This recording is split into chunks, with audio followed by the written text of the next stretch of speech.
Funny how people can miss the obvious sometimes. Ever since I saw Star Wars, Jurassic Park, and Lord of the Rings, I wanted to be a matte painter. Something about those epic environments let my mind wander. My name is Michael Burkhead, and I am a multimedia designer and digital artist. I think what allows me to enjoy working in this medium is I can use my imagination and create stories in many different ways.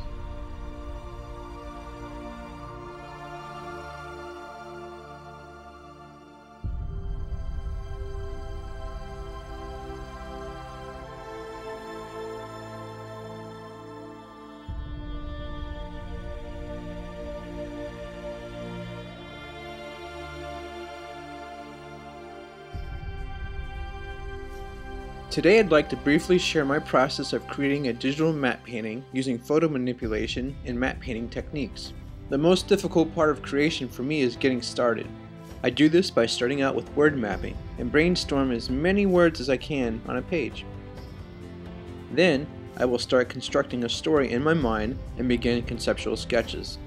This process can take hours, or even days in some cases, depending on the subject matter and how much is pulled from my imagination versus real life. And then it's time to look for references and photos before I open Photoshop. I like to work at a higher resolution to allow me to get in close and scribble in details. Using soft and chalk brushes and the gradient tool, I'll begin creating a background first, and then work my way towards the front. During this step, I'm working with forms and shapes. I wanted to create a nighttime painting, so I created a custom brush and was able to quickly paint in stars.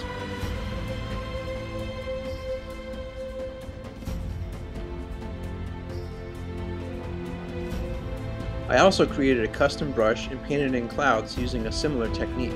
I work on many layers to give myself freedom to move sections around, or if I decided to change my perspective, I can take the project into compositing software like After Effects. After the background and underpainting has been finished, it's time to bring in some reference photos. I make good use of selection and blending modes, turning daytime images into nighttime scenes by creating adjustment layers. I will build up and paint onto existing structures during this step.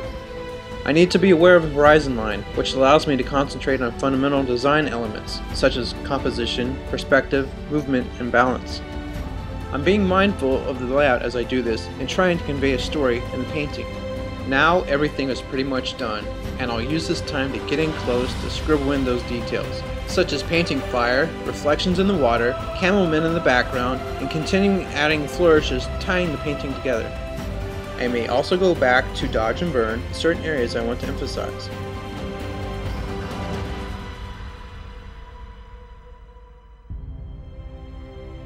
I thank God He uses me to inspire people and to create beautiful and wonderful works even though I can't fill a paintbrush or keys on a keyboard. And my love of storytelling still shines through in my creations.